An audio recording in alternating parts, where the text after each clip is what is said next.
Hello friends, मैं आपका दोस्त डॉक्टर सुनील कुमार और आप देख रहे हैं डॉक्टर कुमार एजुकेशन क्लिनिक।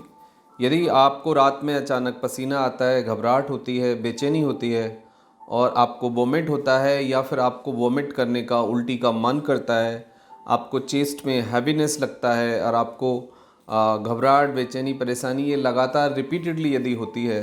तो फिर आप सावधान हो जाइए। आपको ये आपके जीवन के लिए खतरा हो सकता है और ये सिम्टम्स एक बीमारी का संकेत हैं, जो बीमारी आपको परेशान कर सकती है, बीमार बना सकती है और आपके जीवन को खतरे में डाल सकती है।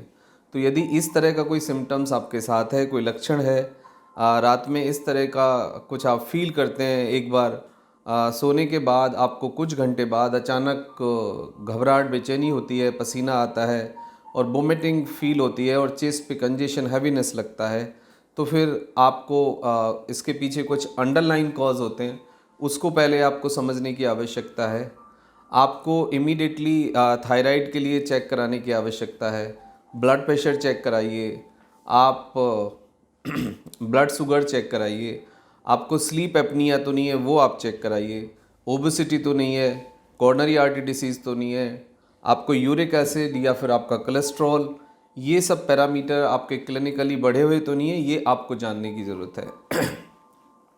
यदि आपको हाइपोथायराइडिज्म है यानी थायराइड की प्रॉब्लम आपको आ रही है तो आपको मेटाबॉलिक प्रॉब्लम स्टार्ट होगा, जिससे आपके डाइजेशन में आपको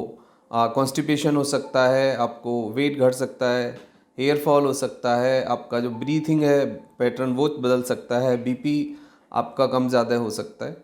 और यदि आपको हाइपरटेंशन है, यदि ब्लड प्रेशर आपका बढ़ा हुआ है तो उसके अंडरलाइन कॉज के पीछे आपका ओबेसिटी हो सकता है, फैटी लिवर हो सकता है, आपको मेंटल स्ट्रेस हो सकता है या फिर आपको कोई कॉर्नरी आर्टरी डिसीज़ या कोलेस्ट्रॉल या ट्राइग्लिसराइड से यूरिक एसिड के बढ़े होने की भी साथ साथ संभावना बनती है।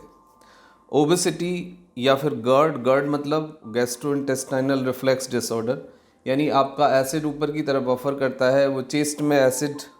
के बफर करने के कारण चेस्ट में congestion, burning sensation, sweating, vomiting ये आपको फील हो सकता है। तो ये सब आपको इमीडिएटली जांच कराने की आवश्यकता है और डॉक्टर से मिलने की आवश्यकता है, आपको अपने सिम्टम्स को डिस्कस करने की आवश्यकता है। लेकिन जर्नली आपके ये जो सडन पैल्पिटेशन होता है, चेस्ट पेन आता है, घबराहट, बेचैनी होती है, इसके पीछे कुछ ना कुछ अंडरलाइन कॉज होता है। इसको नॉर्मल रिएक्शन मान के, नॉर्मल सिम्टम्स मान के आप ना छोड़ें। आप अपने को एक स्क्रीनिंग कराएं, जिसमें ज़रूरी है कि आप एक अल्ट्रासाउंड कराएं, एक ईसीजी और कुछ ब्लड टेस्ट की जांच भी साथ में आपको करानी होगी, जिसके बाद डॉक्टर आपका एक डायग्नोसिस बनाएंगे और उसके आधार पे आपको फिर कुछ डाइटरी एडवाइस, कुछ एक्सरसाइज आपको करनी होंगी और यदि आपको कोई क्लिनिकल प्रॉब्लम निकलता है तो फिर आपको कुछ समय के लिए कुछ दवाई की भी आवश्यकता हो सकती है। लेकिन जर्नली आप अपने लेवल पे जो इमीडिएटली आपको करना है आप अपने खाने से जो आपका सॉल्ट है यानी वाइट सॉल्ट वो बंद कर दीजिए, उसकी जगह आप काला या सेंधा नमक खाइए। यदि आप चीनी और चीनी से बनी बहुत ज़्यादा चीज़ें खाते हैं तो आप इमीडिएटली उसको हाफ़ करिए, आधा कट डाउन कर दीजिए, उसको हाफ़ कर दीजिए। या फिर चीनी और चीनी से बनी चीज़ें यदि आप अवॉइड कर सकें तो बहुत अच्छी बात है।